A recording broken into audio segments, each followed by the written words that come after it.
Mr. Get It Done, says a day a gun, yeah, okay. Call me stick shift, all they know is clutch, yeah, okay. Let's all huddle up, let's get us a pun, yeah, okay. Easy peasy, get the ball to Mr. Done, okay. Breathe. They tell me that I'm falling off, I really need to drop some music now.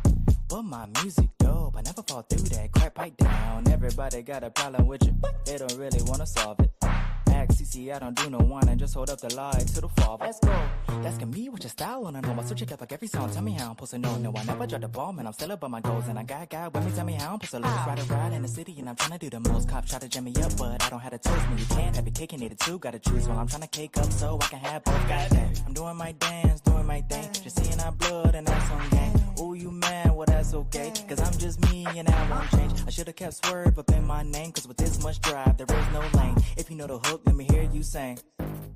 What's my name? Mr. Get It Done, Mr. Get It Done, whoa, whoa. Let's just have some fun, let's just have some fun, whoa, whoa. Man, this hook is elementary, yeah, I know. But I heard that's what you like, I'ma give you what you want, whoa. Mr. Get It Done, Mr. Get It Done, whoa, whoa. Let's just have some fun, let's just have some fun, whoa, whoa. Man, this hook is elementary, yeah, I know. But I heard that's what you like, I'ma give you what you want, whoa, whoa.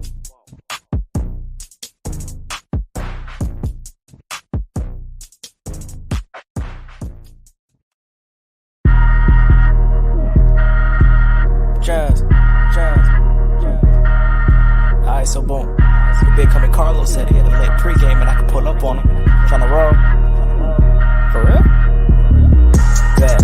Pull up to the pregame. Yeah. Pull up to the pregame. Pull up. Pull up. Pull up. Pull up. Hey. Pull up to the pregame. Pull up to the pregame.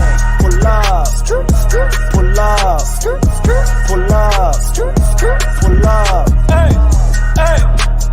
Catch a vibe, come and meet the team. Come and kick it with your fave 3. Chop it with us, come and join the stream. Trust me, y'all, it's must see. It's a culture party if you partaking. Hottest podcast, it ain't no debating. It's ringing off cause it's so engaging. Let's keep it, y'all. You won't find this on no other page. This kind of talk, this kind of cloth right here is tailor-made. What up, Lo? Tryna have fun, we the plug then. It's for the people so the culture win. Need an outlet, then tap in. Come tap in. We keep it fresh with the content. We even got Bash Stop from Carolina Blitz. And Shot from P&P, they're a perfect fit. Cause what's the point of a pregame if it ain't lit? It's lit, it's lit, it's lit.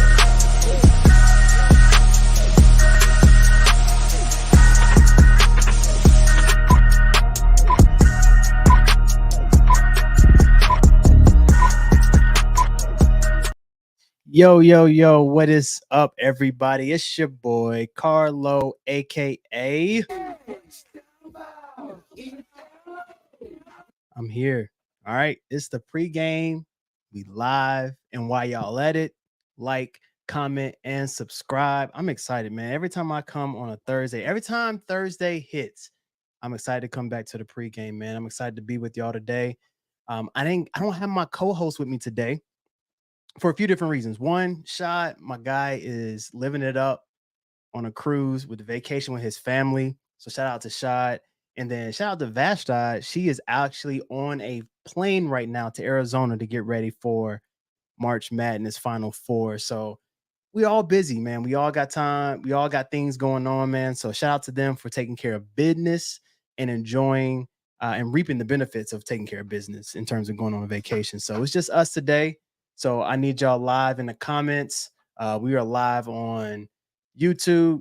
If you want to see your comments pop up, drop in YouTube. Make sure y'all subscribe. Like this video so more people can join. You got to like this video. You got to like the video so the algorithm is nice to us and people can find out what's going on with the pregame and pull up and join. So make sure y'all like and subscribe. Also, appreciate you. I see somebody say they love the hat. So shout out. This is 704 Shop. So 704 Shop, if you want this hat, they have plenty of them. If you want this hat, go ahead and use my hashtag. I mean, not the hashtag, but my name here. So _made for more, and you'll be able to get a discount on this hat. from 704 Shop. So shout out to them. Also, I got the 704 Shop shirt here as well. So rocking 704 Shop, man. They're flyest shop in the city, man. So if y'all want some Charlotte gear, definitely go there. But cool, man. I want to know what y'all pulling up with today. We got a lot to talk about. It's a lot of things that have been happening. I feel like it's every time, like the universe and everything that's going on in terms of social media they're nice to us. You know what I mean? Like everything is popping up, so it's a lot to talk about. We're gonna talk about a little bit of sports. I got a new segment that I'm gonna drop on y'all today, so that's gonna be a lot of fun. So we have a good time today, right? It's Thursday. I'll call it Friday Junior. So we're gonna have some fun today. So what I'm pulling up with while I'm waiting for y'all to tell me what y'all pulling up with, what I'm pulling up with today is some excitement, right? And it's not because it's Friday Junior. It's not because this is our 13th episode. It's not even because we're at 149 subscribers right now. 13 episodes, y'all. We got 149 subscribers. We are rolling. And it's because of y'all spreading the word. And because of that, I'm gonna make some of y'all moderators. So if y'all want to be some moderators to be able to support the channel, drop things in, pin things, shout out what I want y'all to write in here. If I want y'all to be a moderator, let's say drop in pregame. Write in pregame if you want to be a moderator, and then I'll make y'all moderators after the show so y'all can continue to support and make this grow, because 149 subscribers is dope, and I'm going to celebrate it. We started this in January and it's April, and it's been a ride. It's been fun. I've learned a lot. I've grown a lot. And I'm excited to keep this going, man, because we got great content. So I'm pulling up with that excitement, but that's not because why. What I'm pulling up with excitement for is we got something special and brewing. I don't want to say too much yet because nothing is written. It's not in pen yet. It's not in ink. So nothing's said and done yet. But we got something special for Friday, April 26th, which is the second day of the draft, which is the Panthers when they have their picks. There may be a collaboration in store with PNP and pregame. And it may be a live show. We were working on it right now. We gotta sign some contracts and everything, but we got something brewing. So spread the word. Friday, April 26th, we'll figure out the time and all that stuff, but we got something brewing for y'all. So y'all make sure y'all pull up to the actual pregame, because it's it's gonna be a live show. And I'm excited to see how this is gonna pop, man. So I'll let y'all know about that later. But we pulling up with some excitement because we got some stuff brewing. All right, so we got a lot of stuff to talk about. Like I said, we got a new segment.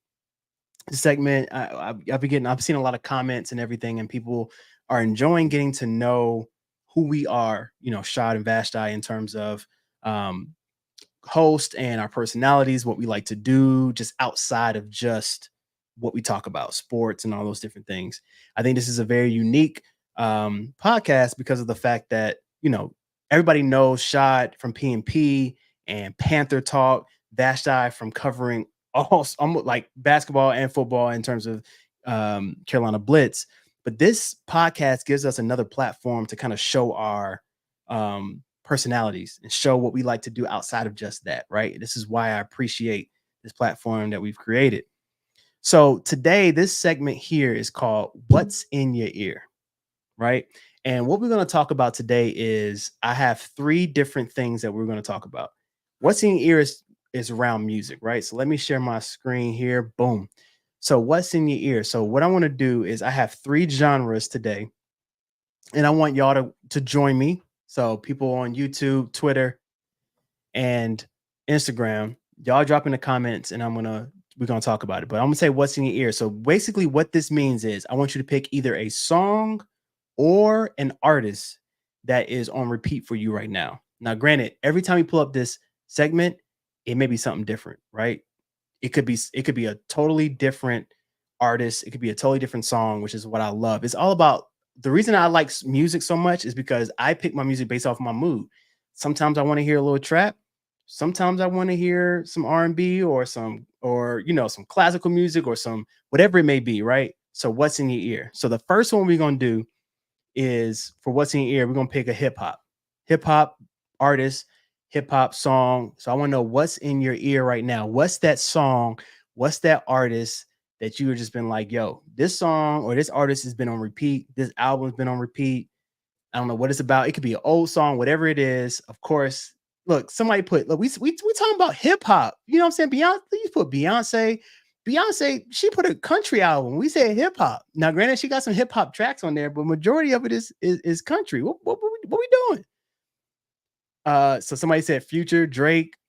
I mean, Drake ain't dropped nothing recent, but I respected Future. You know, he got We Don't Trust You, and they just announced they dropping another one April 12th. We Still Don't Trust You, a whole nother album. Gas.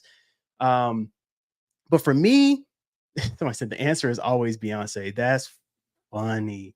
For me, my song or my artist, I have an artist. My artist that's been kind of in my ear recently is Schoolboy Q. So he got a album called Blue Lips, and it's basically just like a grown man album. I appreciated so many different types of music on there. And that's the one that I see myself going to often, whether it's like I just need either some background noise, or if I'm riding to work and I just gotta pep myself up for the long day ahead. Schoolboy Q's album has been on repeat for me. It's gas. Thank God for Me is my jam. I think it's number 4. That it's just I love the fact that this album has so many different interesting transitions, right? It goes from one beat to another beat, and it's totally two different BPMs. He really took his time and really just flexed on this album in terms of production, uh, lyrics, flow, all that. So that's my what's in your ear in terms of hip hop. The next song, the next genre I want to do is R&B. So, what's in your ear in terms of R&B, y'all? What are y'all listening to in terms of R&B, right? So, this CC Sierra, this is not, you can't pick Beyonce again because she picked a country album, y'all. We got to pick something else, right? So, R&B, what is y'all song? What is y'all's person right now in your ear?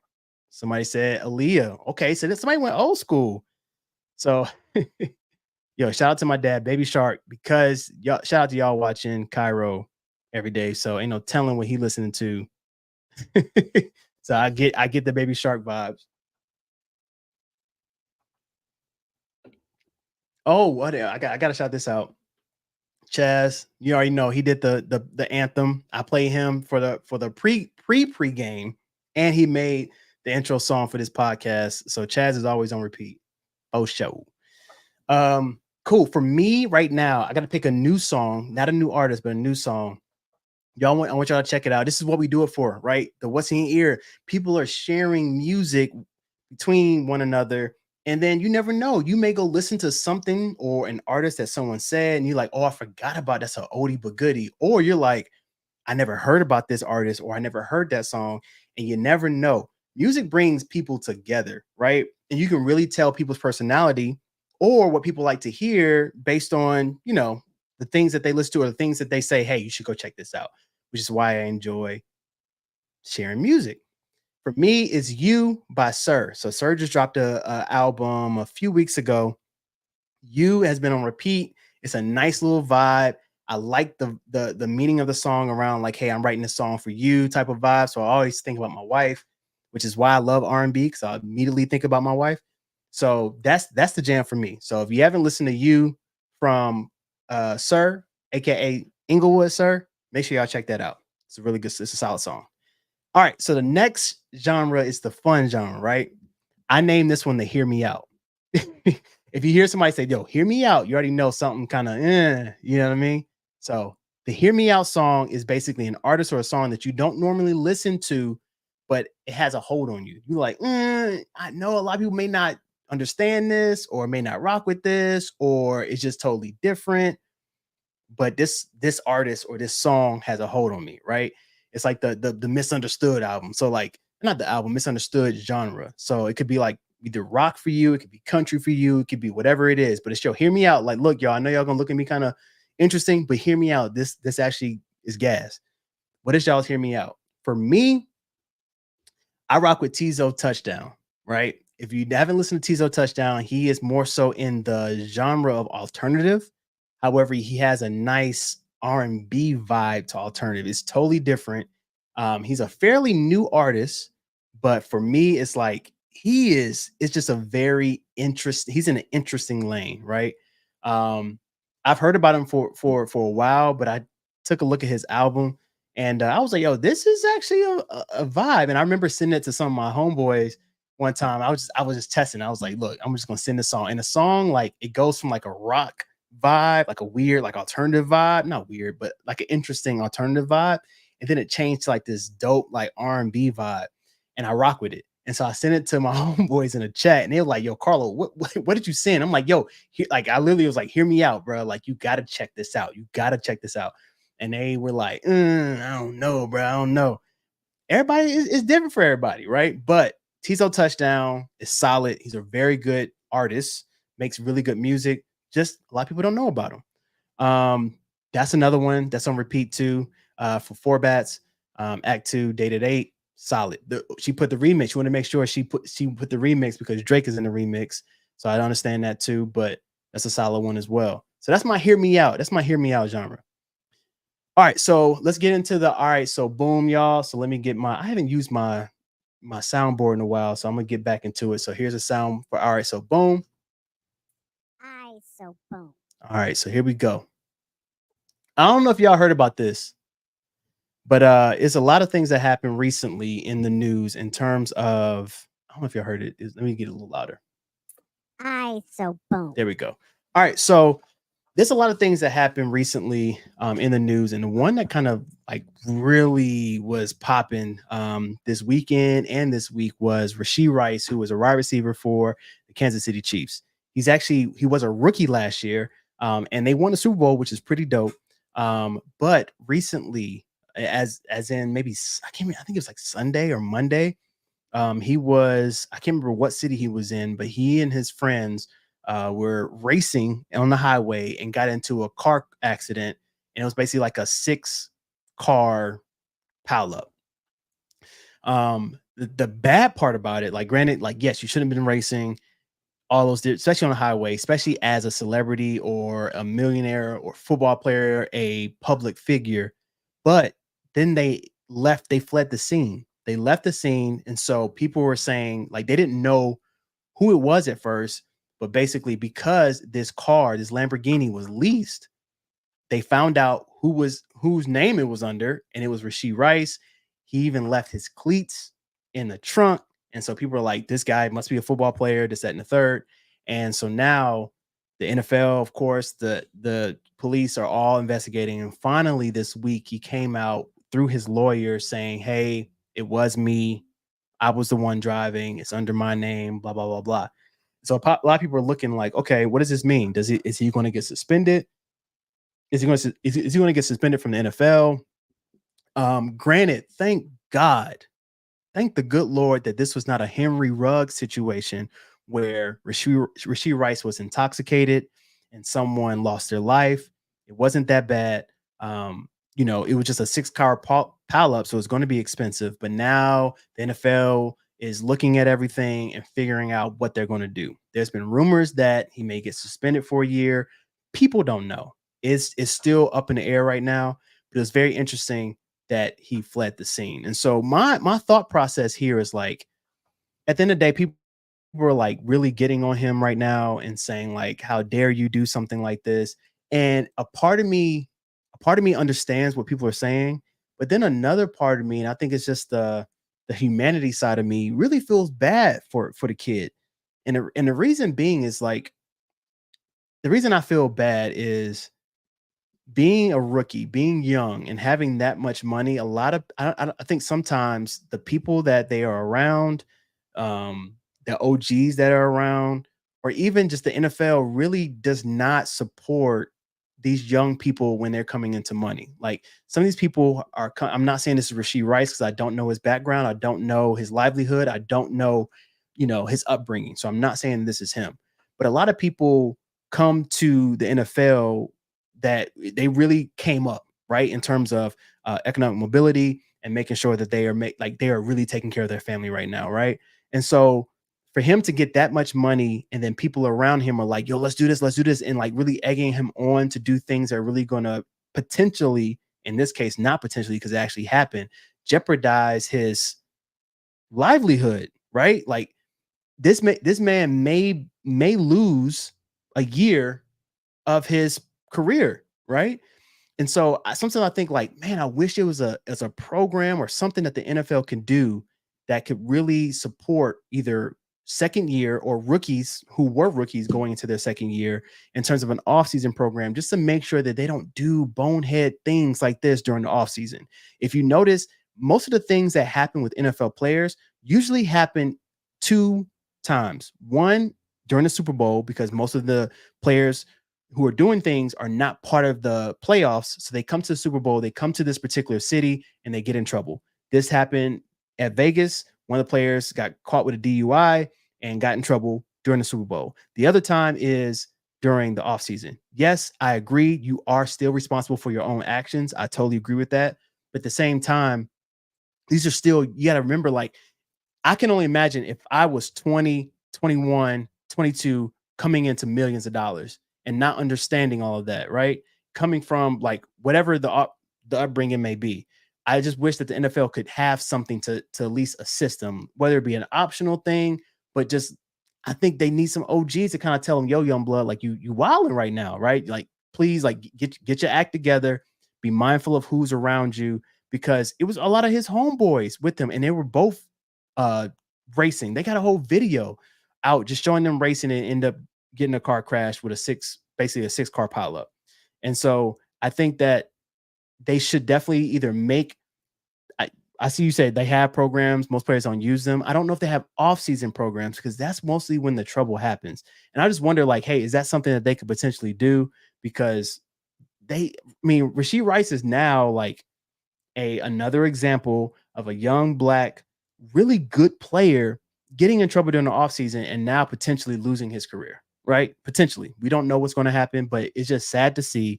And I hate that that happened for him. Um, but moving on to the next thing, real quick. My guy, Stephon Diggs. So, Stephon Diggs used to play for the Buffalo Bills. His quarterback was Josh Allen. And he recently kind of went viral for two reasons this week. He had a very popular week. Um, the popular week was, first off, somebody tweeted something around Josh Allen, right? They said something along the lines of, let me pull it up because I definitely kept it. And I quote, this guy named the Peaky Pirate said, he asked a question? It was on Twitter. He said, does Josh benefit from having a top tier receiver? Yes. Is he essential to his success? No. And just like the title of my episode today, Stephon Diggs said, "You sure?" He said, "You sure?" And so this went viral. This is way before he got traded. This went viral. This was on either Monday or Tuesday. I can't remember. I think it might have been Monday. But this went viral. So he said, does Josh benefit from having a top tier receiver? So basically, does he benefit from having Stephon Diggs, who was basically top 10 receiver in the league? Nasty, really good player. They said yes, but then he said, is he essential to his success? And he said no. And then Diggs came out and said, you sure? And I thought that was very, very interesting. And the reason I thought it was interesting, because Josh Allen has been a very polarizing quarterback. You either love him or you think he's mid. There's no in between. You either think he is elite or you think he's mid. And so for me, I was like, okay, I need to look into some of the numbers and things of that nature. So what I noticed was Josh Allen's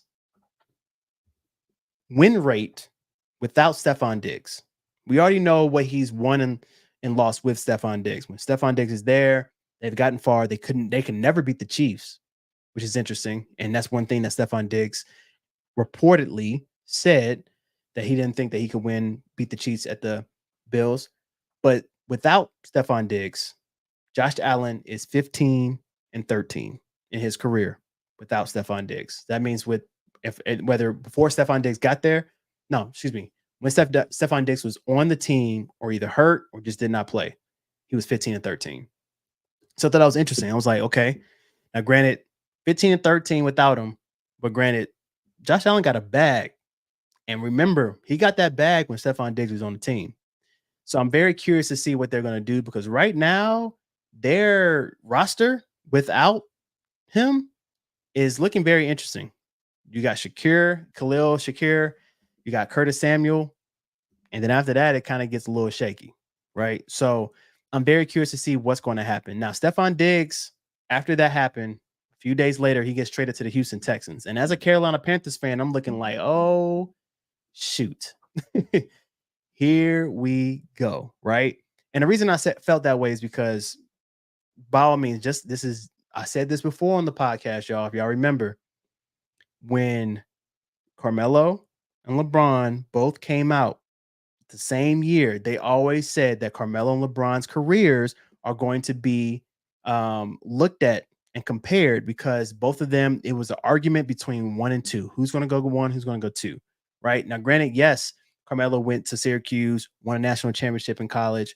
LeBron's coming out of high school, but both of them were going to be compared because it was a big debate between 1 and 2, right? And granted, everybody's gonna be looking like, oh no, everybody was thinking about LeBron, blah blah blah blah. Yeah, LeBron was definitely that guy in high school, but you can't act like Carmelo wasn't that guy in college. I mean, he was a freshman and took that team to a championship and won. Now, granted, moving on to NFL, the biggest thing between is people are gonna look at Bryce Young and CJ Stroud. They're going to look at that and they're going to compare their careers. And that's what's going to happen. Like, as a Carolina Panthers fan, or even as a Houston Texas fan, if you're a Houston Texas fan, people can be like, oh, that's annoying, but it is what it is. It happens across all the sports. People are going to compare who comes out, before or after said person. And so I love CJ Stroud. I think he's a great player. I feel like you can like a player even though he's not on your team. CJ Stroud's a great guy, a great human, a great football player, great quarterback. But they just got 10,000 times better because they got Stephon Diggs. Now you got Stephon Diggs as a 1, Nico Collins, Tank Dell, Dalton Schultz, like Joe Mixon. They have a really high-powered offense. People are reportedly saying they could be the second best team in the AFC. Now, at first I was like, okay, the Texans are winning. They're doing a darn thing. Like they look good. But then they did something real interesting today. Now, Stephon Diggs had about 3 more years on his contract. And so I'm thinking like, yo, they got Stephon Diggs for 3 more. They got him for 3 years to grow with CJ. This might be lit.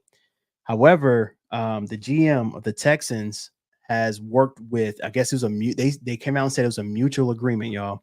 A mutual agreement that Stephon Diggs, his agent, and the GM, I think it's Casario, I can't remember his name, but they agreed to void the last 3 years of his contract. So I guess it was a 4-year, but last 3 year of his contract, give him I think it was like a 3.25 million bonus into his particular year, this year, and he will be a free agent next year. So basically, you gave up a next year's second round pick for a 1-year rental, potential 1-year rental. Now, the winner in this is Stephon Diggs and his agent, because now the money that was owed him from the Bills, 31 million, they got to pay that. And now they just gave him an extra amount of money. So that means that he's probably going to get around 44-ish million this year off of 1 year.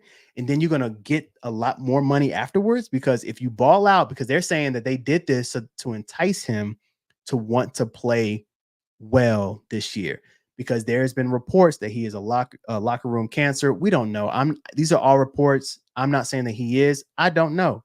At the end of the day, I know that he's a baller. The eye in the sky don't lie in terms of the film. Dude can play ball. But now it entice him to say, you know what? I need to ball out because I want that another big contract. Even though he's like 30, 31, so he wants one more big contract similar to what Mike Evans did. I think it was a lot. I don't think the Texans should have did that personally. I think they should have chilled out. I think they should have let him play with the 3 years, possibly given him an extension if it made sense. But now you're threatening the chance that he may want to go play with his brother at Dallas. That's always been said that he wants to do something with his brother. And now you're chancing that he may go leave. So I was a little iffy about that. I don't know about it. But Josh Allen is he is on the radar to see if he is mid or if he's elite, right? And shout out to Chaz. He said we haven't seen him. Let me put this on the screen here. He says we haven't seen him play extremely well without having an elite receiver. So we will see what he can do now. Even though they definitely will get him another nice option. Yeah, they'll get him something um, in the draft. But here's the thing about the draft. Yes, there are some great receivers in the draft. Great receivers in the draft. However, you don't know how they're going to do in the NFL, right? And Stephon Diggs is a proven receiver in the NFL. He has played in the NFL well at an elite level, and you know what he can do. But they'll get somebody, and we'll see how it works. But I know they got a little dead money that they got to take care of. But maybe they know what they're doing, man. That's why they get paid the big bucks.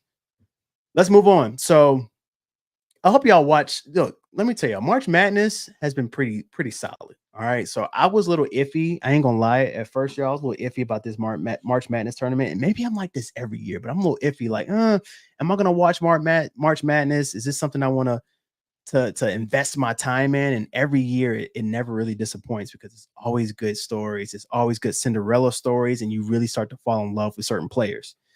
So what I want to start off now, because I feel as though the women's tournament has been a little, not even a little, a lot more exciting than the men's, in my opinion. Let's start off with the women's. So Final Four, I want to know who y'all got, right? So we got NC State, we got Iowa, we got USC, and we got UConn. So we got NC State versus South Carolina, and we got Iowa versus UConn. That's going to be a good game. So first up, before we get started, before I want to know, like, before I get to, excuse me, in terms of who y'all got, I want to talk about that LSU and Iowa game. That was an interesting game. People call it the Civil War because it was low key like black girls on LSU versus the white girls on Iowa. That's what it felt like. I think Iowa got like one black girl, or one, like, woman of color. 'Cause I'm not sure what she is, so I'm gonna say woman of color. But this was like the championship rematch from last year. If y'all remember, Iowa and LSU were in the championship. That's when Angel Reese hit the you can't see me, because that's what Caitlin Clark was doing all tournament, and that's when Angel Reese became, like, her stardom just went crazy. So this is the rematch. So I knew that this was like going to be a blood and guts game for Caitlin Clark. Caitlin Clark, we talked about her plenty of times on this podcast. Straight baller. She is undoubtedly a hooper. Okay, like straight bucket. And at first, man, like when I was watching it, she wasn't doing. She was like she wasn't hitting a lot of shots. They played some good defense on her at first because they didn't have Haley Van Lith on her at first. So they were playing good defense. And Angel Reese was cooking. And then she got a little hurt. And then that second half, like, Caitlin Clark went crazy. I think she had like 41 points or whatever. So anyway, make a long story short, Iowa ends up beating LSU, and so now Iowa's in the Final Four. All that to say, I think this Iowa and UConn game is going to be really, really good, y'all. Really good. Paige, I think it's Buchers. I think that's how you say her last name. Solid player. I really rock with her. She's been saying a lot of really good things in the media lately. So I want to give you her flowers real quick, Paige, because they asked her, like, hey, Clayton Clark is going to Caitlin Clark is going to the WNBA. Paige, does this mean that you're going to be the next star of WNBA? And she was like, no, like, in terms of a media, like, I advise y'all to spread the love. Like, there's so many good players out here. So I don't want to be just a star. There's plenty of stars. And she's already won. She won an ESPY last year, and she basically said how she hates that the media kind of targets just the white woman on WNBA when there's so many great black women who are doing amazing things in WNBA, and they should be celebrated. So shout out to Paige for that, because not only is she correct, but she's a baller in her own right. And honestly, she could really just take as much attention as she wants, but she is really trying to spread the wealth. Because there's some good players. Like, we're forgetting about a lot of great players, especially we didn't even talk about USC yet and what Dawn Staley is doing with those women down there. So I think it's a good game. I don't know who's going to, I think Iowa's probably going to win. I know USC is going to win. So it may be USC Iowa, which is going to be an amazing game. But I got USC, man. You can't bet against Dawn Staley and those girls, man. They got cooking. Camila Cardoso is a baller. She's going to be cooking. So I'm excited to see what's going to happen there. I got USC winning the whole thing. I hope y'all do too. Because USC's cooking, man. They're killing it.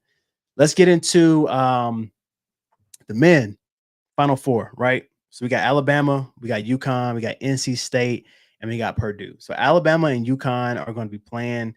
Honestly, I'm not even going to hold you. I don't necessarily care. I don't necessarily care about that game. Um, I'm interested in seeing the NC State and Purdue game, right? Um, Look, yo, I'm rooting for NC State. And no, I'm not saying they're a Cinderella because I mean, I know it's not a Cinderella, it's not a really a Cinderella story, but I rock with DJ Burns heavy. And if y'all remember, look, man, if I was one of those type of people to really keep receipts and post stuff, if y'all remember, I said, if y'all remember, I think it was when I was in Costa Rica before it started. Was it Costa Rica? It might have been when I was in Costa Rica. I said something about DJ Burns, and I was like, yo, my favorite player in this tournament before it even started, y'all, was DJ Burns. I was like, I want to see how he's gonna play. He plays bully ball, and because the Final Four, when you get down, people are gonna try to play fast, but at the end of the day, it's gonna be half court game, and half court game is his style. You give him the ball, he's going to play bully ball. This man dropped what 30 something on Duke, all twos, y'all. He made a shot like 1-3, but all twos. He he's like a mix of Shaq and Zach Randolph to me. He plays with a dominant force like Shaq, but has a soft touch around the rim like Zach Randolph. This man is a beat. I have a new name. So he loves Boss Man D-Lo. I'm calling him Boss Man Debo. All right. So Bossman D-Lo he's a famous rapper. If y'all don't know who he is, but that's like they have like a walking out song. Some it's like how the 49ers does when they're coming out to their games. They got the the boom box or whatever, and they listen to whatever song it is. Of course, everybody sees it because of the fact that they're always in the daggone playoffs. But DJ Burns, look, I'm gonna tell Vashti because she's going to the game. I'm gonna tell her to tell you that your new nickname is Boss Man Debo. Boss Man Debo, bro. Cause that's what you Debo dudes in the paint, bro. Like he's a bucket, walking bucket. Um, oh, appreciate you. Appreciate it. I think that's Russell. Shout out to my guy Russell on Instagram. He said, yeah, he definitely is balling right now. Spot on comparison. Appreciate you, man. Yeah, he's definitely a mixture of Shaq and Zach Randolph, man. Like his touch around the rim is so like for him to be sick, I think he's like 6'9, 275. Could be a tack. Oh, yo, shout out first off. Let me tell you this, bro. So apparently, because of the game he had against Duke, there they said there have been NFL scouts who have been asking if he would come to NFL because he's a big man. He's 6'9". He could be a left tackle. His footwork is crazy to be that big and that tall. People have been asking. And his coach came out and was like, y'all stop it. And like he is not going to NFL. You know, as much as you think he's a bully, he's not like that in real life.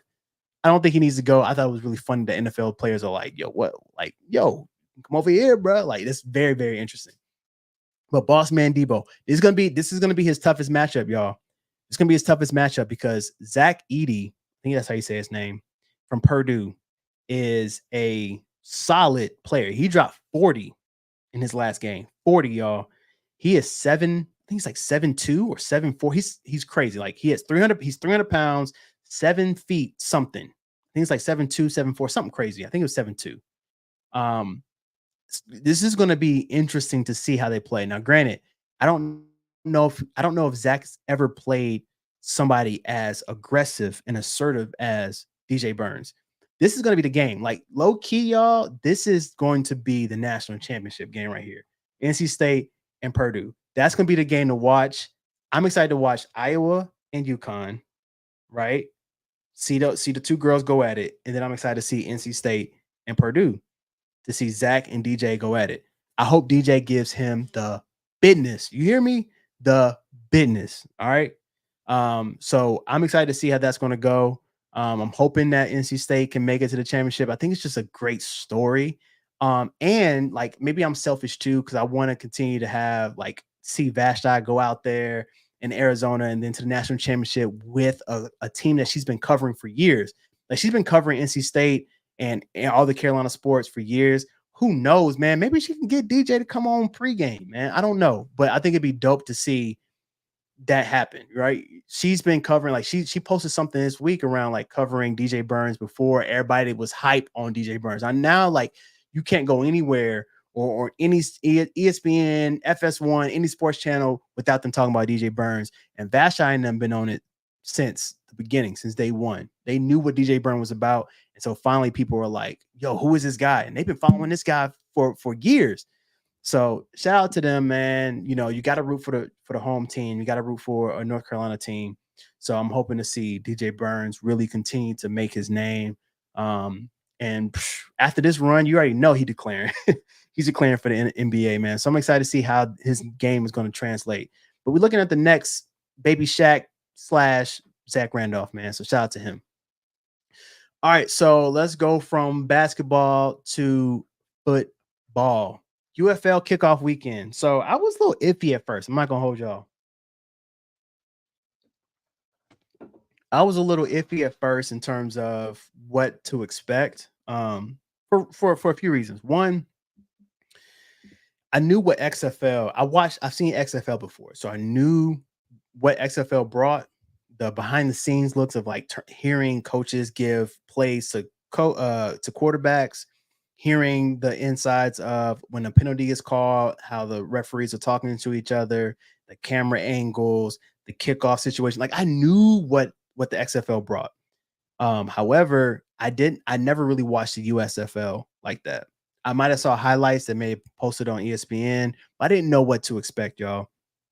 But it was really good. It was really good. And I think I really appreciated the fact that XFL and USFL found a way to find a median where it did not feel entirely like XFL. I mean, of course, I didn't know what the USFL had, but it didn't feel like entirely the XFL. Reason being is everybody knows the XFL kickoff. I mean, let's be real, the NFL took the XFL kickoff and now it's going to be in there. We talked about that last week. But I was excited to watch it for a few different reasons. One, I love The Rock.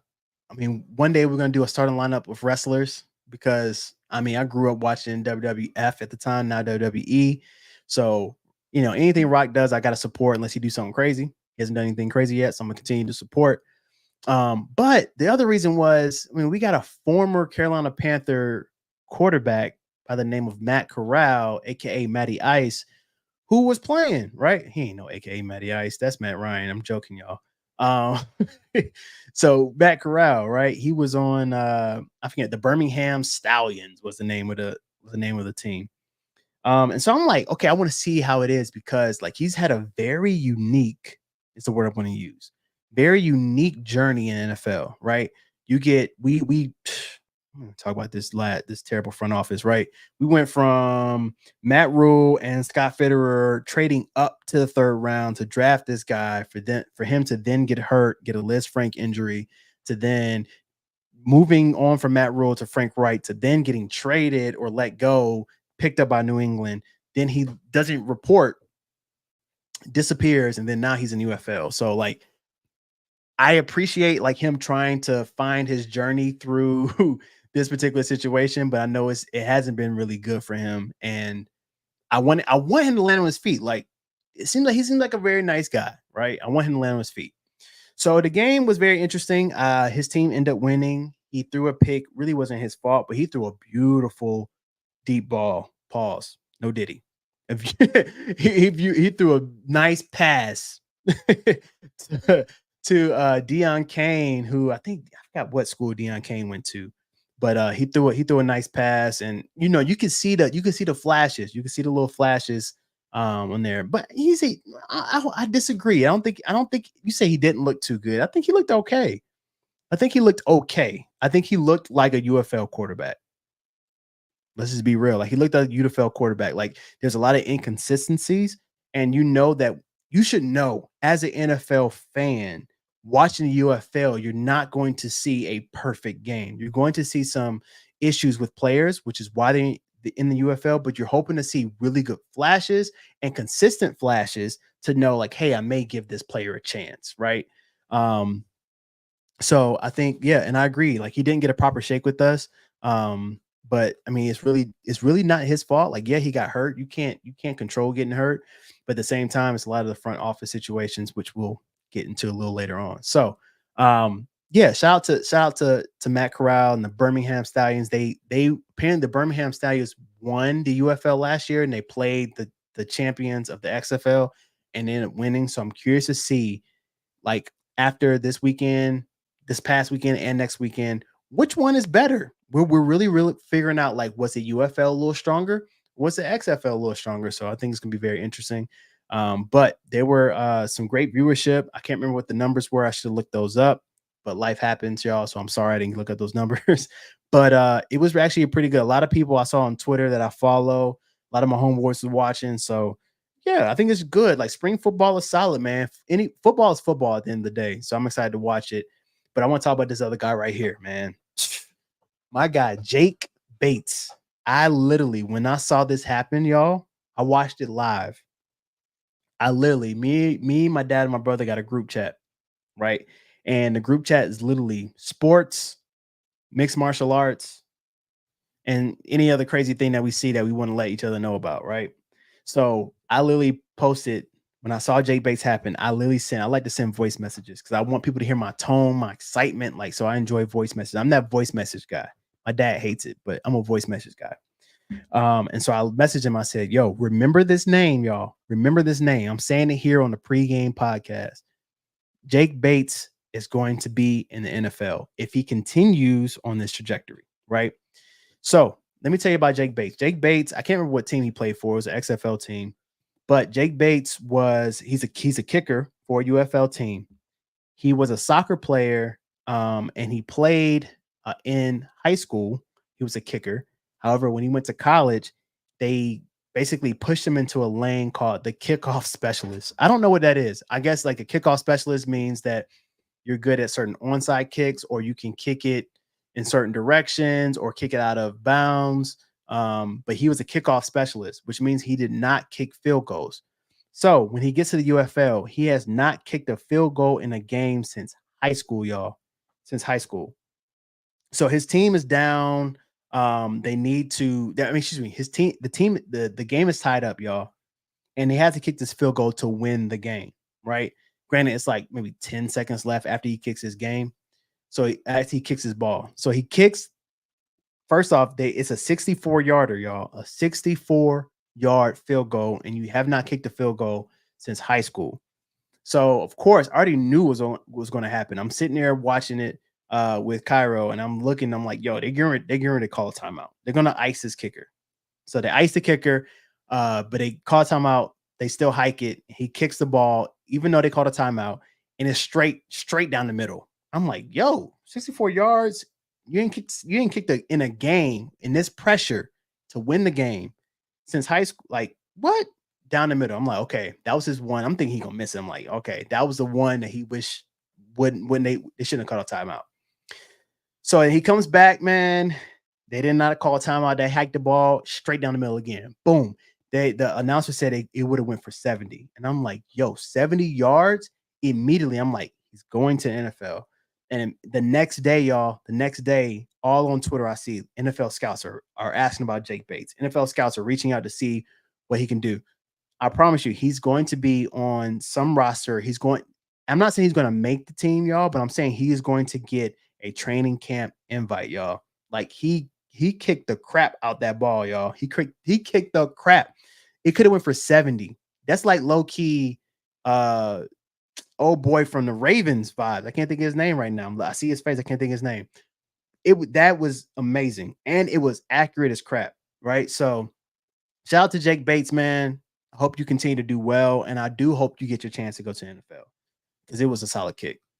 All right. So last thing I want to talk about tonight is, of course, I gotta bring in some way as a Panthers fan.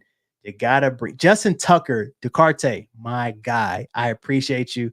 I can't pull up your message because it's on Instagram. If you want to come to YouTube, make sure you subscribe. I think you already a subscriber, man. But if you go to YouTube, I can pull it up. But Justin Tuck, J Tuck is his name, man. Justin Tucker. He's invited to the cookout.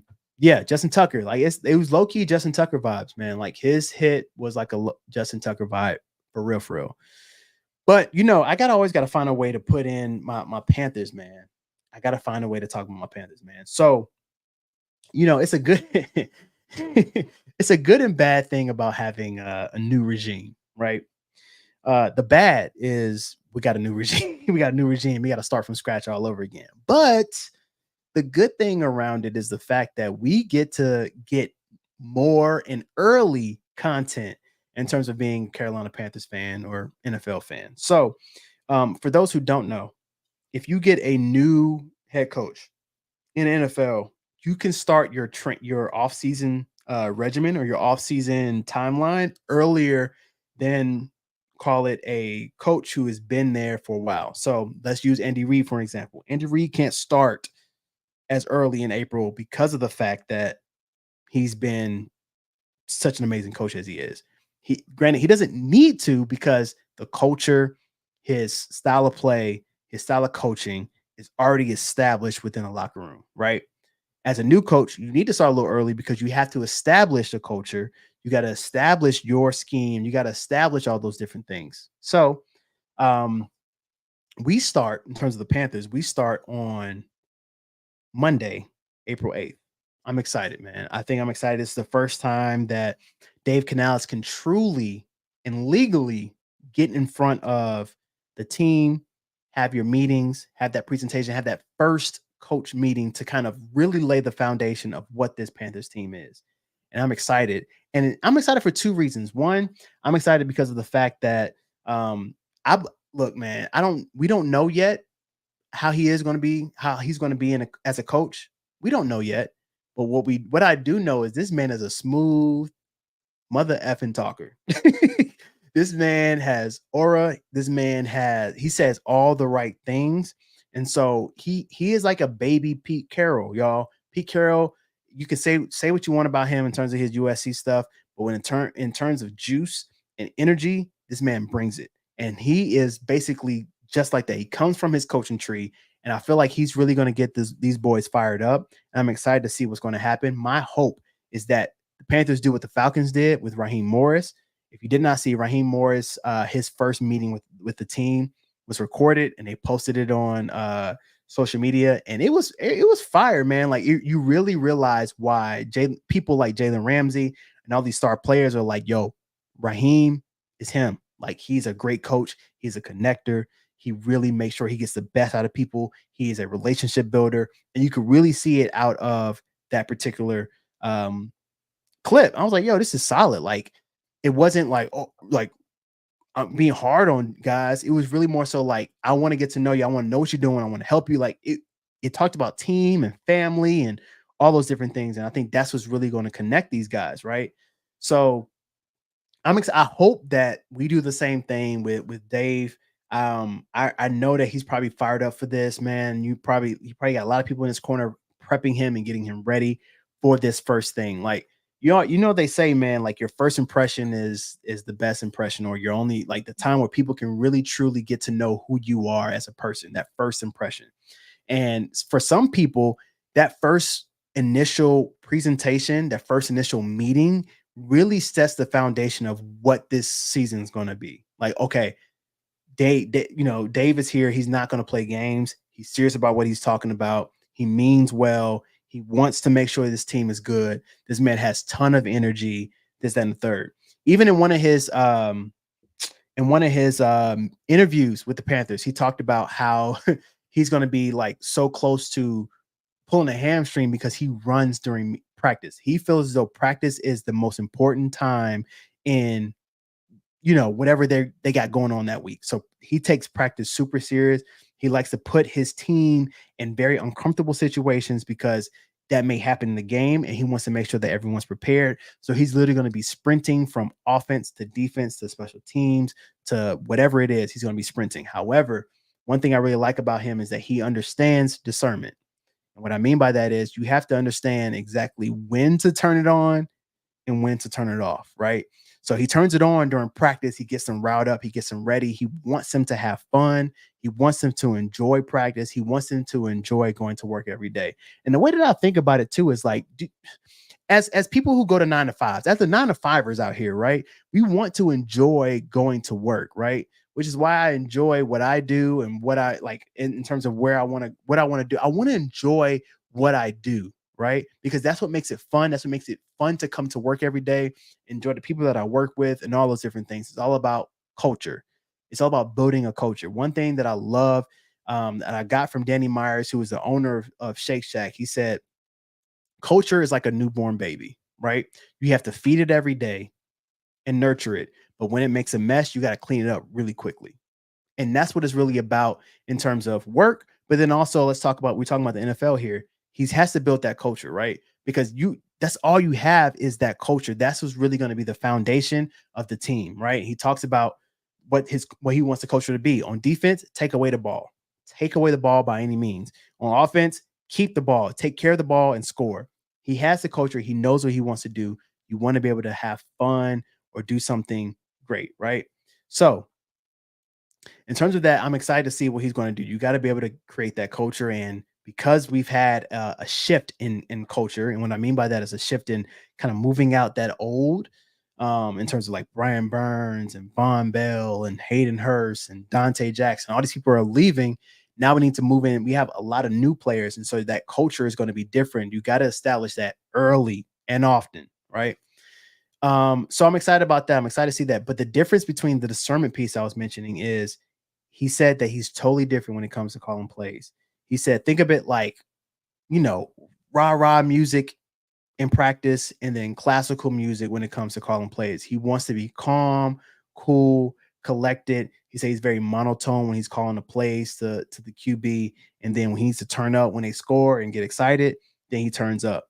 So I'm excited to see how this is going to go, man. I look, man, I said this earlier, and Shot and Vashti last week was on me because they're like, yo, and I get it. You know what I'm saying? Like, I started this podcast in June. I mean, June. What am I? I'm tripping. January. I started this podcast in January, and I wasn't as vocal in terms of like, oh, we're going to win the NFC South, all those different things. I didn't say any of that. But, shout out to my co-host, Shad. He got PNP, who I've been supporting, helping out with for a while now. And then shout out to Vashti, she got Carolina Blitz, right? And so they've been on this podcast realm for a while. And so their voice, they have a big prominent voice in terms of the Panther realm. So a lot of people know what they're talking about. They agree with it, they support it. And so when they're coming out saying, oh, we're gonna win an NFC South, or oh, we're going to do X, Y, and Z, we're gonna win X amount of games, people are around it, agreeing with it, disagreeing with it, but at the same time, people are listening. So I'm looking like, okay, this is my time. Now, granted, like I was iffy on it, like whether we're gonna win NFC South. I thought we were gonna make a little noise, you know what I'm saying, with the all-star coaching staff.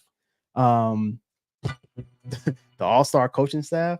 But at the same time, like I caught it earlier, and so I want to make a public service announcement. So here I go. Here's my megaphone. All right, so I got a public service announcement. The Panthers are going to be a problem next year. I repeat, the Panthers are going to be a problem next year. There's my PSA, y'all. They're gonna be a problem. I'm not saying that they're going to win NFC South. I'm not saying that, y'all. I'm not saying that by any means. What I'm saying is they're going to be a completely different team. They're going to be a completely different team. And I think it's going to be exciting to watch. And the reason I feel like they're going to be exciting to watch is because the culture is totally different this year, y'all. I believe in Dave Canales. I feel like he means well. He knows what he's doing. And the reason is, like he said in the interview, y'all, he's not a young buck. He's not your why can't I think it Sean McVay? I couldn't think of anybody's name tonight. He's not your Sean McVay, right? Sean McVay started his career at 32. 32 years old. He started not his career. He started as a head coach, 32 years old. This man's 42. So he's been with Pete Carroll, Pete Carroll, excuse me, not Corral, Pete Carroll, for like 17 years, y'all. Like he has so much knowledge, so much intellect, so much experience under his belt that he knows what he's doing. He was primed, he was ready for this opportunity, y'all. I think it's going to be a little bit different. I think it's going to be different. Am I saying I don't know if we're going to make the playoffs this year, but it's going to be a totally different team. It's going to be exciting to watch. We're going to be competitive. So we're going to win more than 2 games. We're going to win more than 2 games, y'all. That's what it is, man. And I'm excited. I'm stamping that. Y'all, I don't know if y'all gotta believe it, but I'm letting you know, Panthers are going to be legit, y'all. I say it again, Panthers are going to be solid next year. Stamp it. Stamp it, y'all. That's my megaphone. I'm standing on business. All right. Standing on business. So I'm excited, man. We'll see what happens, man. I hope y'all enjoyed tonight. Like I said, y'all, continue to like, comment, and subscribe to the channel. Continue to spread the word. Like I said, I'm going to make sure that people are moderators. So I think I'm gonna look back and make sure that you all put moderator in there. I'm gonna make y'all some moderators. Continue to spread the word, man. Like I said, 149 subscribers in 13 episodes. Started from the bottom. We continue to grow. I'm excited about that. But April 26th, Friday, April 26th, that's day 2 of the draft. That's when the Panthers actually get to draft. We may have something coming up. It's not in ink yet, y'all. We have not signed a contract yet, but we may have a live show fairly. When I say fairly, I mean like really close to the stadium. So if y'all want to pull up, make sure y'all pull up. It's gonna be fun. We're working on little surprises and all that stuff, but it's gonna be a good time. So we're working on it. I'll keep y'all posted on that. We may talk about it on PMP. I'm gonna talk to Shot about it when he gets back from his trip. And also, Vashti may not be there because she's gonna be actually in the stadium for some press conferences. We may have some access. We're working on some stuff, y'all. I'm trying to tell you, you want to subscribe. You want to make sure you put the notification bell on so you don't miss when we go live because it's going to be lit. All right. So look, I appreciate y'all as always for pulling up on me. Pull up on me. Pull up on me. All right, y'all. Well, look, it's been love. It's been great. I appreciate y'all. And I'll see y'all next Thursday.